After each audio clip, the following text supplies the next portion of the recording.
I bet you have some trees near your home that you like and that you get to share with the other animals. Maybe you see birds building nests in those trees.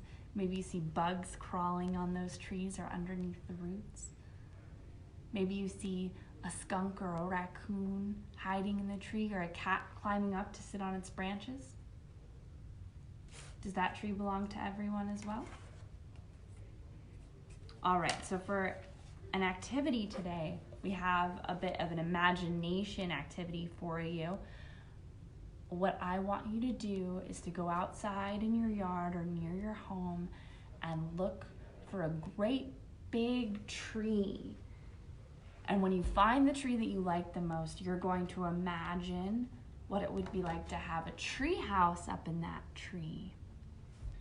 And then you can draw a picture of your tree and draw a picture of the little house in your tree. So here's a picture that I drew of a tree in my yard with the tree house that I would imagine that I could go up and sit in and read a book in, or enjoy the breeze, listen to the birds. So that's my tree and my tree house. So all you need is a piece of paper and some crayons or some colored pencils, and go on outside and find the tree that you like and draw a picture of that tree.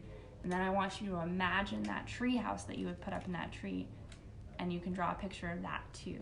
So that's your activity for today. Thanks so much for joining us for Storytime this morning, and we will see you on Wednesday at 10 a.m.